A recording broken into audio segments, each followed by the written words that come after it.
Namaste students. Today we can discuss about the basics of rotational motion. So studied the linear motion. Linear motion means the particle or a body is moving in a straight line. So rotational motion means the body is rotating about an axis, showing rotational motion. So what are the equations you studied in a linear motion? Same type of equation you study in the rotational motion also. That means just here we are comparing the equations of linear motion with the rotational motion. So how many, like momentum you studied, the equation of motion v is equal to u plus u studied. So like that, what is the equation in rotational motion? So that we are studying the basics of rotational motion. Now here it is given. The motion of a body is rotating about a given axis, like the wheels or a blade of a fan and a chair, cannot be analyzed by treating them as a point masses for a particle. What you studied, the equation of motion, you studied by taking a body like a point mass and it is going with velocity v. So because there you can treat like that, because if you consider one body it is moving with velocity v, the velocity of all the particles in this body is same. But if you consider that body is rotating, the velocity of all the particles are not same. So that what you have studied. So how you treated like a one body like a point mass. If velocity of this body is v, velocity of all the point it is v only. Like that we can't treat when the body is showing a rotational motion. So like that you have to treat that body in a different way. So how we can treat like that that body in a rotational motion? We are studying in the basics of a rotational motion. Now for that, to study a rotational motion, first you have to consider a rigid body. So what is a rigid body? You can see here in this girl is applying force to this stone. A body is said to be rigid if its shape and size do not change when ordinary forces are applied on it. If you want to say body is a rigid body, its shape and size do not change when you apply force. For example, I am applying force here, its shape and size will remain same after applying the force also. So I can give example as a stone or iron piece or wooden block for a rigid body. So translatory and rotational motion. So translatory means the body is moving in a straight line. Rotational motion means it is rotating. It is called rotational motion. Now a rigid body may have translatory or rotational motion or both the kinds of motion. For example, here the body may move in a straight line, the body may rotate, or it may moving forward as well as it is rotating. For example, in this case it is moving forward, also it is rotating.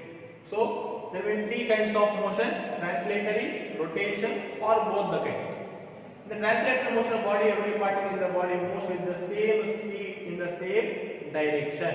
It is moving the same speed in the same direction, all the particles. Now here, in the rotational motion of a body, every particle in the body describe a circle with the center in the axis of rotation. So here it is, one axis of rotation will be there. For that axis of rotation, around that the particles are moving in a circular motion. That is called rotational motion.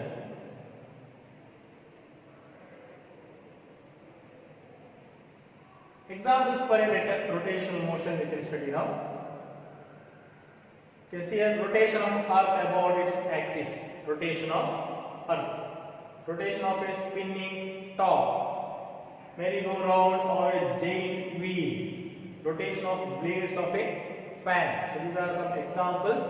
So other examples also you can give, so many examples you can give for a rotational motion. Now you can study some important definitions in a rotational motion. Now here First one is angular displacement. Now, we studied in linear motion or translational motion just as a displacement, correct?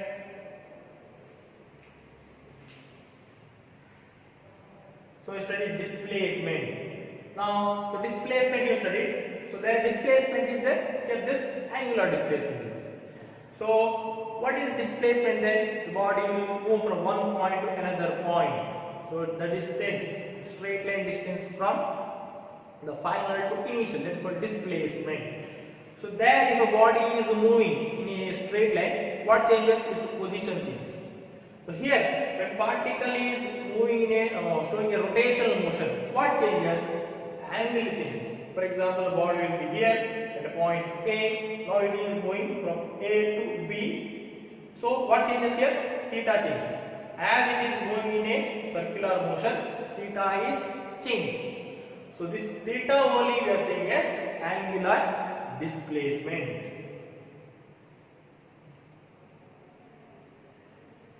So angle showed by the radius vector in a given time is called the angular displacement of a particle. Angle. It's called angular displacement. Now, angular displacement is a vector quantity. You can say it is a vector quantity. The SI unit of angular displacement is a radian. It is not degree, radian. Theta we are saying is a radian. The angular displacement is taken as positive if the rotation of the body is anti-clockwise. If it is moving anti-clockwise, we are taking as theta as the angular displacement as positive. If it is taken as negative, the rotation is clockwise. The rotation is clockwise, you are taking theta as negative.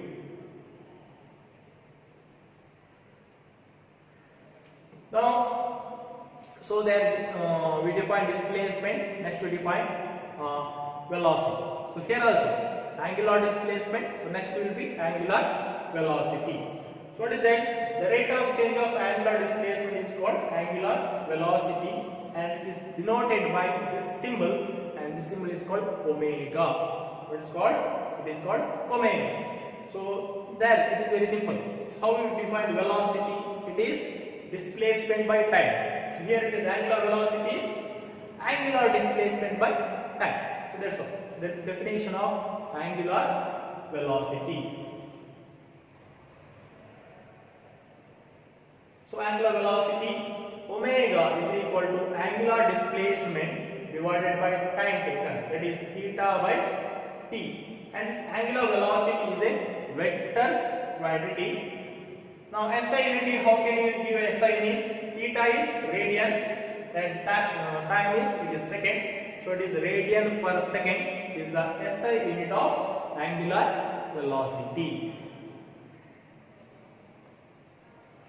So next, so in linear motion also we define acceleration. So here also we define angular acceleration.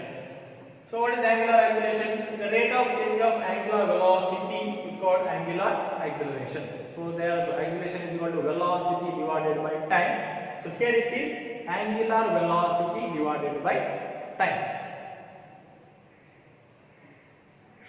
See here that omega 1 is the angular velocity at some instant of time. So omega 2 is some other instant of time. The angular acceleration is given by omega 2 minus omega 1 divided by t. So same definition. It is velocity by time, angular velocity divided by time, or you can say it is changing angular velocity divided by time. Both are it is same. So it is a angular acceleration is a vector quantity. Now you can give the SI unit as radian per second square. So there it is a meter per second square is a, here it is radian per second square. Now the angular displacement has the same significance as the linear displacement in the linear motion. Angular velocity omega and angular acceleration alpha are the same significance as the linear velocity v and the linear acceleration a. So here alpha is a symbol. This is called alpha. Alpha is symbol for angular acceleration. So this omega and alpha, it is same as v and a in a linear motion. Next one, the equations of a rotational motion and linear motion can be compared as follows. So how we can compare the equations of linear motion and rotational motion? Now, so displacement is there. So linear motion will be S. The linear displacement you will get. So here it will be angular displacement. It is theta.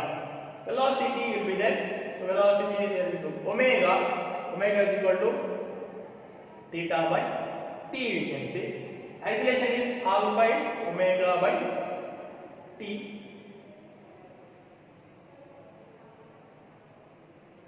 So next one, how we can compare the equations of motion for a linear motion and angular motion. Now see here, so v is equal to u plus at will be there. So where v is what? The final velocity, and u will be the initial velocity, and a will be the acceleration, and t is the time. Now here, so that you can compare as, so in the place of v, what is there here? Omega is there. So in the place of u, here what is there? Omega naught. So how you compare here? Initial velocity, here it is the initial angular velocity. So this I can take as final angular velocity, and alpha is the angular acceleration. T is the time. Time will be same for rotation or linear motion. So first equation for a rotational motion you get as omega is equal to omega naught plus alpha into t.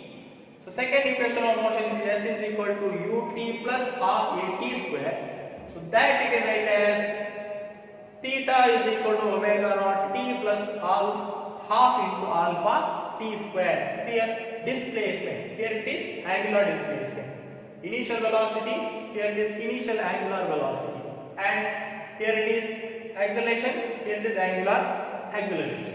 So like that, the third equation of motion we can compare as v square is equal to u square plus 2as, as omega square is equal to omega naught square plus 2 alpha theta. Here it is the final velocity, initial angular velocity, 2 alpha is angular acceleration, theta is the angular displacement. So what omega here is the, and omega naught, they are the velocities. So just you have to differentiate between the final angular velocity and the initial angular velocity. Just you are writing as omega naught. So just you have to differentiate between the final and initial angular velocities. So just for that we are giving as omega naught for the symbol as the initial velocity. So in this way you can solve the problems of rotational motion by comparing the equations with the linear motion, and is it very easy to remember the equation for a rotational motion by comparing the equation with the linear motion.